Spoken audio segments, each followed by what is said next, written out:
Hey everyone, welcome to Tent Talk, the Farmers Market podcast. This podcast is all about farmers markets. Whether you're a farmers market manager or a small farmer, food maker, or artisan selling at farmers markets, you have found just the right podcast. I'm Kat Fields-White. And I'm Bridget Myers. We're longtime farmers market managers, educators, and consultants. Today, we're talking about donations and discounts at farmers markets and how to play fair with farmers and vendors. Today's episode of Tent Talk, the Farmers Market podcast, is supported by the Food Corridor, streamlining rental kitchen operations to make things easier for kitchen managers and food entrepreneurs throughout the U.S. Their online platform makes equipment scheduling, storage space assignment, and billing seamless. They provide alerts to be sure each vendor's permits and insurance are current. If adding an incubator kitchen is part of your market's strategic plan, they can help. Find out more about the Food Corridor and their upcoming Shared Kitchen Summit by clicking the Food Corridor logo on the resource page at farmersmarketpros.com. Well, welcome back to Tent Talk, everybody. How are we feeling? It's busy. It's busy already. We're already doing a lot of conference work. Pre-order early pricing. Early pre-order pricing. I can't remember what we call this. Anyway, there's still deals out there. So there's still time to save some money on registration for the Intense Conference 2025.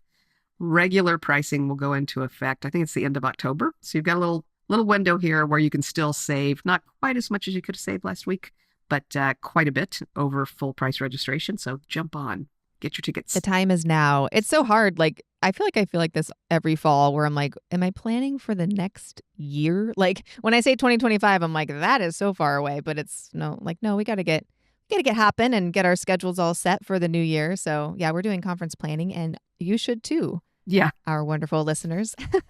So get on those tickets. The conference is going to be so awesome this year. I'm so excited. I know that I say that every year, but I feel like it just keeps getting better and better. Like it's always good and it just keeps getting better. So I'm excited. I'm excited too. We got a good team this year. Awesome. We're rolling along nice and early. I think it's going to be fabulous.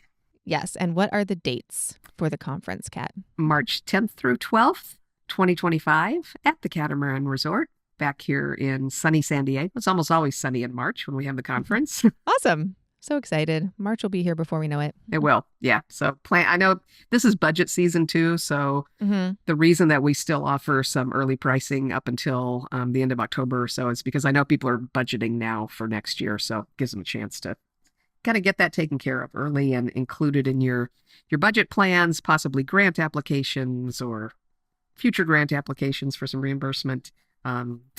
Requests to your city if the city helps fund your market, that kind of thing. Yeah, love that. Awesome.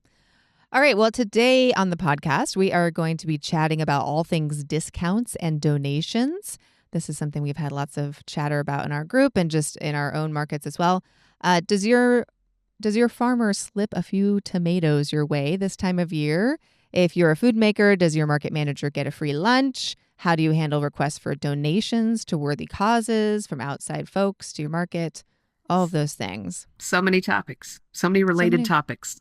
So many related topics. I know we started talking about a couple and I'm like, also, this just happened to our market. We could weave this into this conversation as well. Because I know it's something that, we don't think about it until we need to think about it. So it's good to talk about it and see. And every market kind of works these kind of issues and challenges and questions in their own way. But we're just going to discuss what we think. I was super surprised to find out when I first started my first market, these many years ago, and tried to buy tomatoes and other vegetables from a farmer and whipped out my change person. They said, whoa, we don't take money from market managers. I was like, whoa, I did not know graft was part of this industry. I was so surprised. I had no idea, but they were horrified that I would want to pay for my vegetables.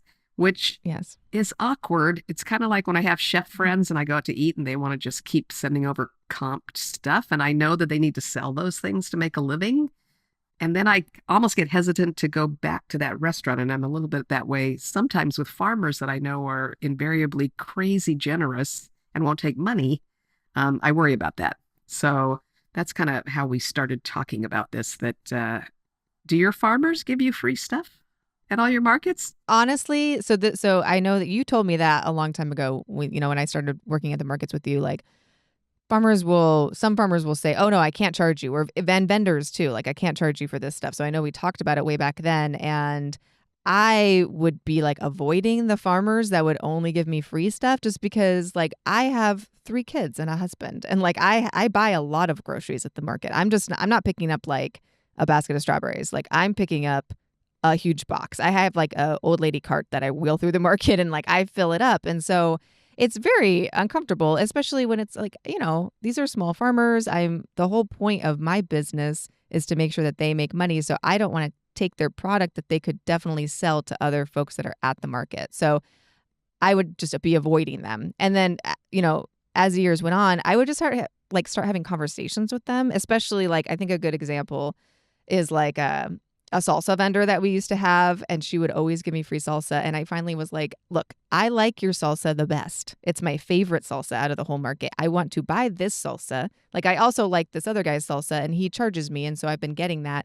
But can you please just charge me because I want to eat your salsa? And so, but I don't want to take it for free because it's like small batch, like you're a small family business. I want to pay for this. And so we had a conversation about that. So then they do give me the salsa and give me a vendor discount, like $1 off. So that's fine. I can tolerate that. But it has come to just having straight up conversations with people. And so I still do get free items from folks like once in a while. It's more like, oh, just take this bag of beans. Or sometimes like at the end of the market, a couple farmers will say, hey, this isn't going to last till tomorrow. You want to take this, basket of strawberries or something like that. So that is something I feel okay with. But really like a jar of pasta sauce or like, something that's like not perishable. You don't need to give me that for free because you can sell that at your next market, So it's definitely about having conversations with folks that do that. Yeah. For multiple reasons. All those reasons. I mean, we want them to make money. And I say that when they say, oh, no, just take it. I'll say, I want you to make money so you'll keep coming back to this market. I want you to think of this market as a profitable place to be. And if you're giving me stuff, that's reducing the income. And then you're not going to feel as warm and fuzzy about my market. So see, it's to my benefit if I pay you. Please let me pay you. I mean, the other thing that gets to be a trick with our markets is we tend to have a decent sized staff. We've always thought that it was important to have an actual paid team on site that helps with things, that makes sure the info booth is always staffed. So we don't typically have one person managing. We typically have 3 or at our big market, maybe 6 different staff members there.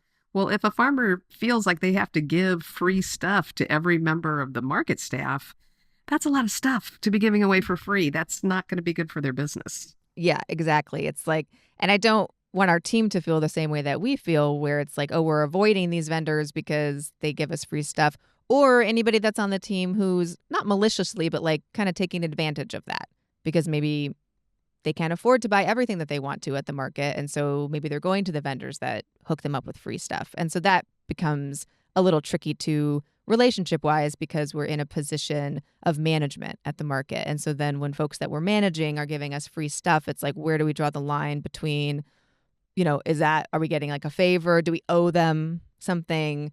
So it's just kind of tricky. So I usually like to say, look, if you have like a small vendor discount, I feel like that's valid. That can be used for staff if you want to. And if you don't have a vendor discount and you just charge me full price, I know what the price is. I can decide if I want to buy your product or not. So, yeah, I think that's fair. And I think it's a good idea if you do have a team that you have an actual written policy about accepting discounts. Certainly, I don't feel like a manager or a staff member should ever be asking a vendor for a discount or to give them something free. It's kind of like being a server in a restaurant. It's awesome when you get a tip, but you can't actually ask the customer for a tip. It's just not okay. Yeah. And I think, we need to be the same way. You can't ask for that kind of favor. And especially if you've got a staff member that's asking farmers and vendors for discounts, that is sort of creating an implied quid pro quo thing where, I mean, if somebody's accepting, especially like an expensive product from a vendor for free, does that vendor get preference then in terms of requests to change locations or bending the rules on absences and attendance or any of that? Are they going to treat that vendor exactly the same as a vendor that's not giving them freebies? So there's definitely an opportunity for conflicts of interest there.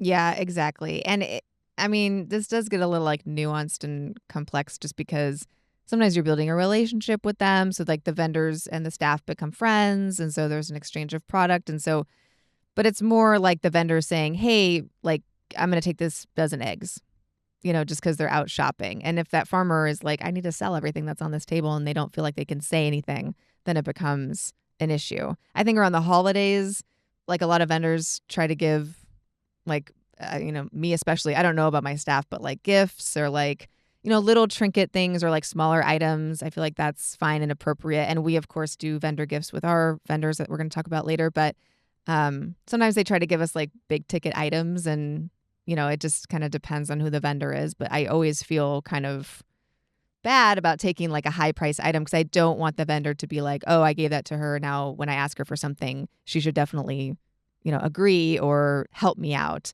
Not because I think they think that is the purpose of giving a gift, but I think that just always kind of lives in their mind because that's how we are as humans. So yeah, it gets a little sticky and tricky. I have always found it easier just to say, hey, I'm just going to buy your product. Like, it's fine. You're a small business. I want to support you. That's the kind of person I am. That's why I'm in this job. You pay me a fee. I don't like hook you up with a discount on your booth fee ever. So like, I mean, you're paying me. You don't have to also give me a free item. Right. Yeah. I imagine it gets even trickier. There's a lot of markets out there that are actually run by city employees. And I'll bet there's written policies there where they're not allowed to take gifts. So I'm curious. We don't have that kind of market, so I'm curious about how that works. It is true that farmers and vendors tend to barter with each other often, which also gets a little bit tricky when, for instance, you've got a farm booth where the farmer isn't there that day. It's all employees. They're bartering fruits and vegetables for the kombucha across the way or the salsa, a few doors down. And I sometimes wonder, what are the inventory control systems there? Does the owner know that product's being given away? I do know that a lot of farmers, Michael Kilpatrick talks about this with his farm guidance on sales at farmers markets. And we've talked to people like Maya Madsen at Maya's Cookies. I know that very organized farmers and vendors that have thought this through and are deliberate about it oftentimes give their staff like a defined amount of product that they can use to barter. That's just sort of a bonus for them working. You can't do, this gets tricky. And, we talked to Wendy Chen and multiple people about employment law. You can't tell your employees that, hey, I'm going to pay you way under minimum wage, but you could trade all the vegetables you want. That's not okay. But being deliberate about giving them a certain amount of leeway to barter with other farmers and vendors, that can be cool. And I know that not all of them, but I see a large number, big percentage of our farmers and vendors give each other discounts. So people will say, oh, you get the vendor discount. That's pretty typical. I do see it going around. I've occasionally had a new vendor or farmer kind of hear that from somebody else and then come back and say, oh, what's the discount I'm required to give to the other vendors? And we'll say, you know what? That's not us. We're not in that. That's something that y'all decide amongst yourselves. We do know it's prevalent. We don't prohibit it, but we also don't require it. You need to sort of make that decision for yourself. Yeah, I've definitely seen that too, where they say, oh, I get like a barter credit, or like it's an employee and they are like, oh, I'm allowed to trade like 2 bottles of honey for something that's in the market. So they kind of figure that out amongst themselves. That is kind of one of the things I love to see at the market, actually, is like all the farmers and vendors at the end of the market kind of running around and trading and talking about their product. And the farmer's like, oh, this arugula is like brand new. I just got my first crop and I didn't sell all of it today. I'll trade you for like a bottle of almond milk or something. So that's fun. I mean, that's kind of the spirit of farmers markets, right? Is that, and then they all get to try each other's product and then they get to talk about each other's product. And it just makes like a nice family atmosphere at the market. I just think it needs to be kind of controlled and agreed upon with both parties and make sure that like the owner, the person who owns that product, is aware of what's happening. So right, just needs to be a little bit more defined. I mean, it is, in a sense, giving away your product is just like sampling or anything else that you do to get the word out there. I mean, it is good marketing when you say, this vendor gave that vendor his stuff and vice versa. Now they can talk to customers about that. They can say, oh, you know what? These are incredible tomatoes. If you walk down 4 booths and go across the way, you can get this amazing infused sea salt. And on my tomatoes, it's awesome. And they know that because they've gotten that sea salt from that other vendor and they've traded around. So that can be smart. And in fact, I've had that happen with me. And in this case, it's made sense to me to accept something when Gilbert Kintos, for instance, says, hey, I'm growing ice cream beans now. Mm-hmm. Mind blowing. Insert that emoji where your mind explodes. What is an ice cream bean? And you peel it open and they're kind of white fluffy things inside this bean pod, and it really does taste like ice cream. Like, I would not probably have bought that, but he gave me some because he wanted me to understand it. And sure enough, of course, I worked it into the newsletter because it was so interesting and unusual. So some passing about of free things to market your product, I mean, that makes sense. Yes, for sure. And that definitely happens at the market too. If someone has a new item on their menu or a new product or a new crop, they definitely are like flagging me down like, hey, try this. I wanted you to check this out or taste it, or let me give you a box of this. But it's not like my regular groceries that I'm buying every single week. It's not like, a pack of sausages from our meat vendor or rancher, that I'm going to buy every week. It's like something new that they just want to show me. And typically it'll be something awesome, and I'll then talk about it in the newsletter or like tell the staff about it. Or if they give it to one of our staff members, they'll say, oh, Ken's Produce has emerald plums now. Like, they gave me one. It's red inside. Here's a picture. I ate it. It's delicious. And then we can all share it with our customers. So those kind of things I think are different from just like giving product week after week. Is like it's like a marketing tool. So yeah, it's helpful. No, it does make sense. I have actually gotten to the point with some farmers who are my preferred farmers, but that are notoriously bad about insisting, or notoriously good or generous, whatever you want to call it, about insisting that I take free stuff. I will take my bag, and when they turn their back, slip some money under their box where their cash drawer is, and then run for it. I used to have my husband go shop instead of me, thinking that at least then we could pay for groceries, but then they got to know who he was, and now it's just as bad. So yeah, the lengths you have to go through sometimes to get your farmers to take your money. I have put so much cash in people's cash boxes when they are not there. And people are like, what are you doing? I'm like, I'm putting money in. I'm not taking money out. Just slipping this in here. Or yeah, same thing. I would have my husband come shop. But then everyone's like, that's Bridget's husband. So, we try. We try so hard. That's but right. I think it's all in a good spirit. Like they just want to share. The farmers market farmers and vendors are obviously just very excited about their product, and they want to share it with everybody who is, in this kind of system of enjoying local food and really valuing it. So they want to share it with us. So it's always like in a good spirit. But I think trying to make sure that the conversation stays like you're here to make money and to make a living so that you can stay in the market. I don't want you to give me a bunch of free stuff because I don't want you to like freebie your way out of business and then leave and not be here, because I want to keep having your product in the market. So exactly. How about other people that ask you for free stuff? Let's talk donations and raffles and gift baskets. Oh my.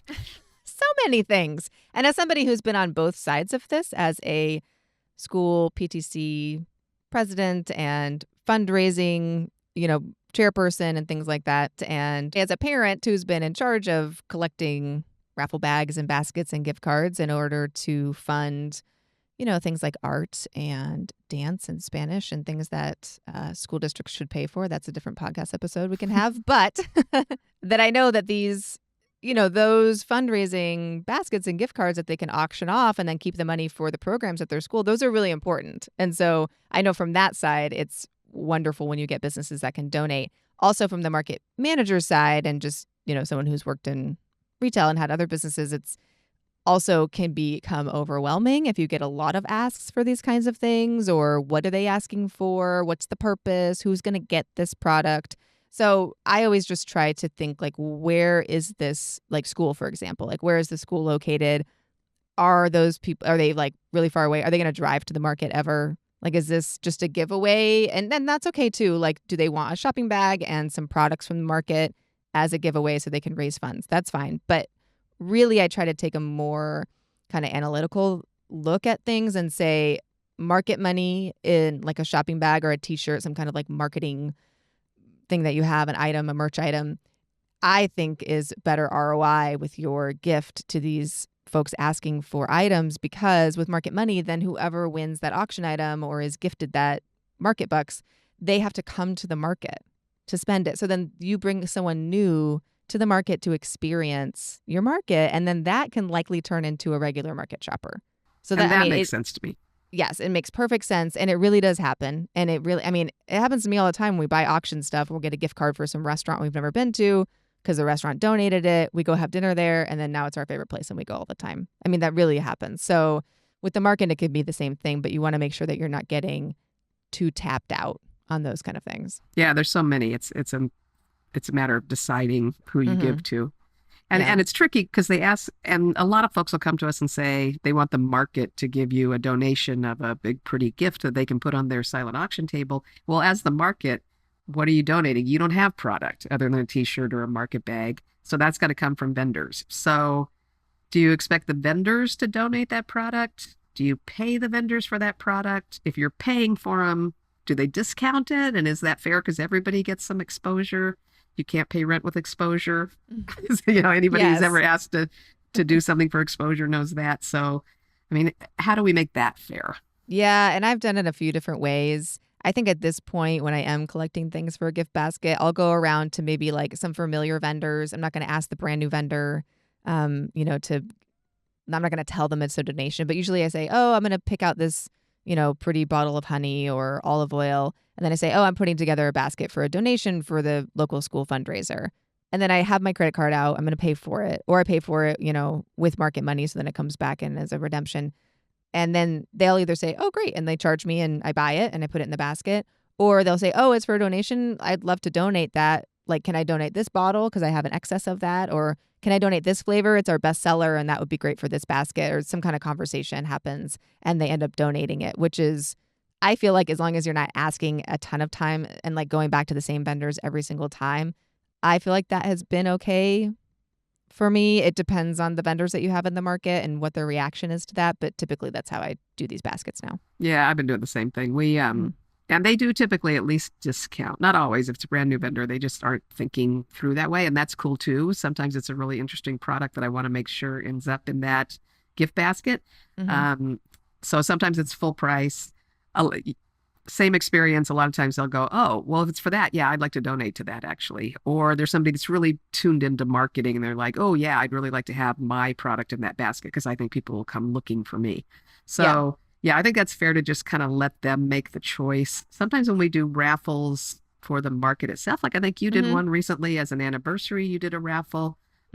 Again, was that a blend? Did you buy some of that stuff? Or it felt like most vendors were donating on that one just because it was celebrating the market. It was because we reached 40,000 followers on Instagram. And so Caitlin, our social media manager, was like, hey, do you want to do like a giveaway, like a shopping bag with like a couple products in it? And I'm like, sure. So I just emailed everybody, all of our farmers and vendors. I say, hey, like, congratulations to all of us. The market's so wonderful because of everything that you do. We've reached 40,000 followers on Instagram. We're going to post a giveaway. We want to put a couple items in there. It's completely optional. Please don't feel obligated to donate anything. This is a celebration of the entire market. But if you want to donate an item, just reply back to this email and let me know. We'll come pick it up on Saturday and pop it in the basket. Okay, well, we have like 200 vendors between the two markets. I swear to God, like 150 of them were like, I'll donate something. And so I had to create a spreadsheet. I had to share it with Caitlin. I had to pop in all of their responses, what they wanted to donate, or if they just said, I'll donate something, just come by and pick something out. Some items were perishable, so she had to get them like at the last minute. But and bless Caitlin, like she has a full-time job and she does our social media on the side and then works on site on Saturday with us. This turned into a whole thing. She was like up late at night because we did 7 days of giveaways because we had 7 overflowing bags worth of stuff from our vendors. So she grouped them all together. Like she had like sunny day in San Diego basket with like oranges and sunflowers and like a lemonade and a hat from one of our vendors and sunscreen, so like that was in a bag. And then she just did all these different themes and it was incredible. And so many vendors donated and all the winners were so excited. And a lot of them came and they're like, oh, I've never been here before, but I follow you guys. I've always wanted to come. Or they're regular shoppers. So it was a nice little like, thank you for being a regular shopper. And so they had to come pick up the bag at the market also. So that brought them to the market on one of our market days. So they stayed and shopped and bought other things. So that was a really successful giveaway where we stuck some market money in some of those bags and we gave away an insulated like shopping bag, which is a cost to us as market managers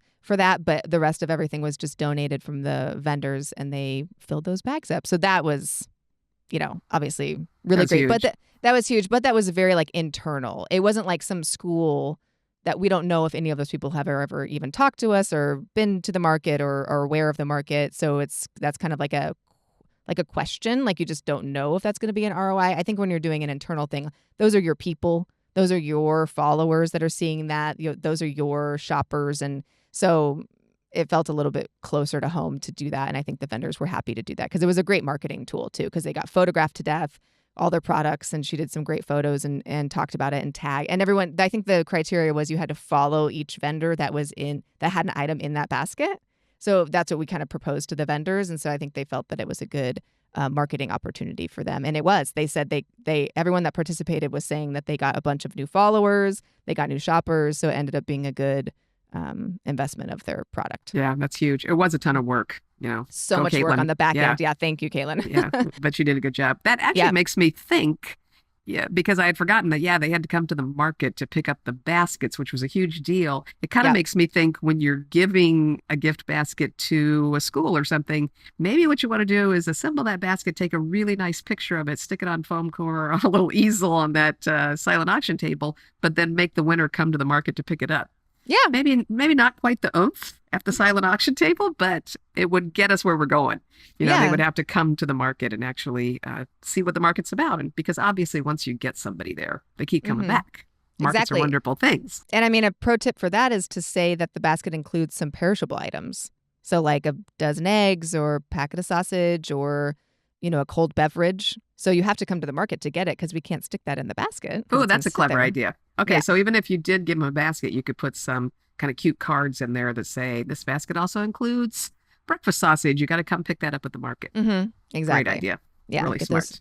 Get those people at the market. Okay, so you're getting, we all know how many requests we get for donations. So you're getting a request from the school this week. And also in the same week or the same month, you've got a request from your local police fraternal organization and one from an ecological program that, certainly worthy. You've just got too many. Yeah. So how do you decline to donate? How do you manage that? Typically, I usually don't say a straight no. I say I'll give them a shopping bag, just because that, or like a piece of merch or something. If you have a button or a shirt or something like that. I know it's not free, but a very low cost item. And I usually just say, hey, we've kind of reached the maximum for our donation budget for this fiscal year. I can offer you a bag or like $10 in market money or something like that if it's available. Or if I don't have the bandwidth, I don't think I've ever declined, but if I didn't have the bandwidth and I was at that tipping point with the budget, I would just say, I'm so sorry, I can't participate this time. And then I usually say, please reach out to me next time. Like the door's always open, but it's just a no this time. And usually that's fine. As someone who's been soliciting donations on the parent side, if someone said that, like, hey, I just, hit my budget with this or ask me next time, I'd be like, great, that's wonderful. That's okay. I'm not offended. That brings up a good point too. You should have a line in your budget for this. You should not just be shooting from the hip on these because they really can add up. They are good marketing, but you should include, I think, donations as part of your overall marketing budget and know where you are in that number when somebody reaches out to you. So have you actually already given 55 donations in the last 6 months and you really are tapped out? You need to be aware of that. So you want to have that number. Y'all do have a budget, right? You listeners out there. Somebody just showed me some survey about, do you have this amount of, I think it was MIFMA was doing a survey and asking market managers, is your budget within this range or that range or that range? And they had an other response. And there was some incredibly large number of people that clicked other and said, I don't have a budget. Well, you do have a budget. It's operating, whether you know it or not. Whether you want to or not, it's there. Whether you've written it down, whether you're watching it or not, the whole concept of income coming in, expenses going out, that's happening. Yes. So our advice, of course, many other podcast episodes, we've covered this, plan ahead. One of the things that should be in that budget is donations so that you know where you are in the process. So there are, I think that's creative that you have done a lot of different kinds of giveaways. What are some of the fun things we've done? We give away every year. We're at one market where the community has a big event called the Lemon Fest because that neighborhood is built on what used to be a gigantic lemon orchard. So they have a Lemon Fest. All the vendors, all the exhibits, everything in that festival is lemon themed in some way.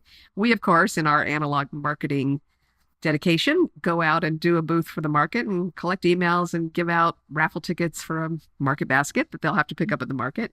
But we also raffle off a lemon tree, just a small, like 2-foot high lemon tree. It's very popular. People come back every year saying, "Are you giving away a lemon tree?" So, I mean, that one's good. Yeah. What other kind of creative stuff? Yeah. I'm trying to decide. I'm trying to think about what we've done before. I think just raffles for market merch. One time we did do a shopping spree where we gave away the opportunity to see how much you could get in your bag in 15 minutes. Oh, yes. And I think we thought it up and we donated it to somebody who auctioned it off without really thinking about the logistics of it ahead of time. And so then we had to sort of scramble to figure it out. And I think what we did was gave them like a stack of market money that we printed just for that event. And so they did have to hand the vendor some money, or the farmer, and then those folks could bring it back later and redeem it. So it wasn't just the farmers and vendors that were absorbing the cost of it. That was complicated, but people did have a ton of fun with it. They were very excited by that. Yes, I think if someone thought that out a little bit more and had some rules and guidelines in place, that would be fun. That would be fun. Yeah. I think you can give away things where you wrap in a local business. So, I mean, a hot auction item for somebody that's holding a gala or some kind of big event would be a shop with the chef at the market and then enjoy the meal made from those ingredients. So if you've got neighboring businesses that want to partner with you on things, good exposure. Again, we know the limits of exposure and income, but good exposure for the restaurant, good exposure for the market, tons of fun. People would be very likely to bid on something like that. Yeah, what a great thing to offer to schools too, because I feel like those are the things that would go, or like galas. Though people like experiences. And so the baskets and the gift cards, they're wonderful, but I think experiences are usually like higher ticket items. And so if you can get a chef, like friend of the market, to do that, they can either take them back to their restaurant, or if there's like a certified kitchen, like a church kitchen in your neighborhood or something, they can bring that there and cook and experience the food from the market. I mean, how wonderful is that? Because then they can really figure out what to do with all those different kinds of produce and items at your market. They can taste the food right there, like hot and ready, and have a really good, pun intended, taste in their mouth about the market, and then come back and kind of share that experience, take photos and share it with people. So I think that's a great experience to do. Or you can do like a day in the neighborhood, and get gift cards from like a coffee shop, and then include your market gift cards, and then maybe dinner in the neighborhood. So you can spend the whole day, and maybe like a bike rental or whatever kind of like other activities are in your neighborhood. So they can spend the whole day in your neighborhood on the market day and enjoy other local businesses that are there. Yeah, it's a huge one. And I think that would get a lot of attention. I think we've enlisted our vendors a couple of times too. At one point, we had a bakery that let us donate a morning in the bakery so that you could learn how to make a croissant, with the market vendor. So any of those experiential things actually make for a big donation. They make for something that really is a good fundraiser for those folks that are asking you. Yeah, I love that. Well, you're kind of giving me ideas for my kids' school. That's right. Writing this down. Also, getting gifts is fun. Giving gifts is fun for everyone. So, I mean, the last little bit of this is we also love giving our vendors tokens of appreciation at various times throughout the year. Mostly it's across the board versus giving a single vendor a gift. Now, I do wonder if anybody actually goes to the extreme record keeping and organization. We have not done this, of keeping track of, say, every vendor's birthday and actually giving them an individual card or giftee or something on their own birthdays and things. I think we have not done that. Yes. But that would be interesting. That would, especially if you have a smaller market, that's probably not as hard to keep track of, and that would be really fun. That's fun. It would be fun to give a vendor a gift when they reached, say, a significant anniversary, like 5 years in the market or 10 years in the market, something like that. I think I have actually seen somebody do that. And I will say, in terms of individual gifts, the one thing that we have tended to do a lot is I feel like you and I both have given farmers and vendors baby gifts. We have so many market babies right now, right? Can I just tell you how many of my vendors and farmers are having babies right now? It is raining babies at my market. One of my vendors just had the sweetest little twin boys. Oh. And they always say, we're on baby watch. So it's good. They give me a heads up because they're like, look, we're going to have a baby. Like, we might call out like at the last minute. And I'm very strict on attendance. So they're like, Bridget, just a heads up. And I'm like, it's a baby. It's fine. Just let me know. Just on baby watch. And I go, and if you don't show up in the morning, which I would never excuse for anybody, there's no excuse for no call, no show. I go, if you're going to have a baby, that's an excuse. And don't worry about it. Don't panic about like calling me when you're like in labor, please. So, but we do have so many babies happening. One of my vendors is in labor right now. Winting at Refinement House. So I'm very excited. And then, people are just waiting, or it's like, the dad and they're like, I'm going to have to leave. I had a vendor say, okay, I'm a new vendor. My wife's due date is today at the market. If she's in labor, like, what do I do? Do I like call somebody and like they pack up my stuff? And I'm like, yes, just leave. I'm like, please just tell your neighbor vendor at least, or if you can call me. And you can just leave and we'll pack up your stuff for you and like put it in our storage. Or if you want to take your stuff with you, we can help you break down. And like other vendors have done this before. This recently happened a couple of years ago. One of the vendors' mom was in like a really horrible car accident and he had to leave in the middle of like a super busy market. And he was all shaken up and he's like, I have to leave right now. I have to pack up my stuff. And all the vendors around him we packed up that booth in 30 seconds, because it's like he has to go. Let's get it in his car. And so that kind of thing for having a baby, I think, is what we do. We're off track now because we're talking about babies. But that's, yes, that's the mode I'm in right now because I have a lot of babies due and it's very exciting. So, yes, we usually do a little baby gift, too, for our we babies. have a non-food vendor at Bridget's Big Market that makes customized blankets, and she makes little dresses, and she makes hair bows and that kind of thing, and little and then we've got Jess, who was at the last Intense conference, actually. For all of you out there who have a crocheted blueberry, she makes blueberries and chickens and all kinds of little stuffed creatures that she crochets, and those make great baby gifts for our individual vendors. So once in a while, we are giving out gifts to individual vendors, but mostly what we do is try to keep it equitable. And in some holiday season or just an anniversary that actually is a little bit less fraught nowadays, we give every vendor a T-shirt or every vendor a fanny pack or something fun, water bottles. Yeah. And around the holidays, I think we talked about this last year and I've posted about it too. We have like a grab bag. So it's like a little bowl with a bunch of cards in it, like little card size envelopes in it, and they can each pluck one out. I just walk it around the market, like around the holiday time, and they pluck a card out and it either has like $5 in it or like a $10 gift card to the local coffee shop, or a little coupon that says, come get an insulated bag or some kind of merch item. And then a few of them have like $100 bill in them. So that's like for our big market where I have the, means to do that. So they'll get $100 or $50. And then a couple of them say free rent, which is always what everybody wants. And then one of them says free rent for the month. And I always, when I hand that bowl to the vendor that has a double booth with prepared food who pays the most at the market, I go, please don't pull that out. And I say, I promise I didn't pull it out before I got to you. It's in there, but they haven't gotten it. So, but also need to put that in your budget. So last year I was like, I'm going to do this. It ended up costing more than I thought it was going to cost.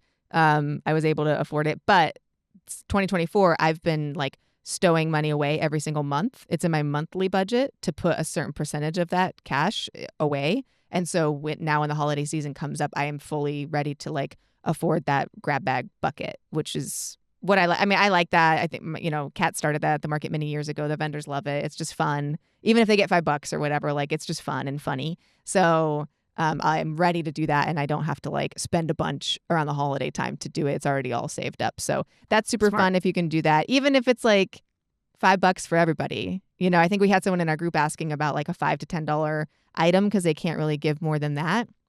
I mean, you either get a $5 bill or a $5 gift card to the, coffee business in your neighborhood or another vendor, or a $5 market buck so you can spend it at another vendor at the market.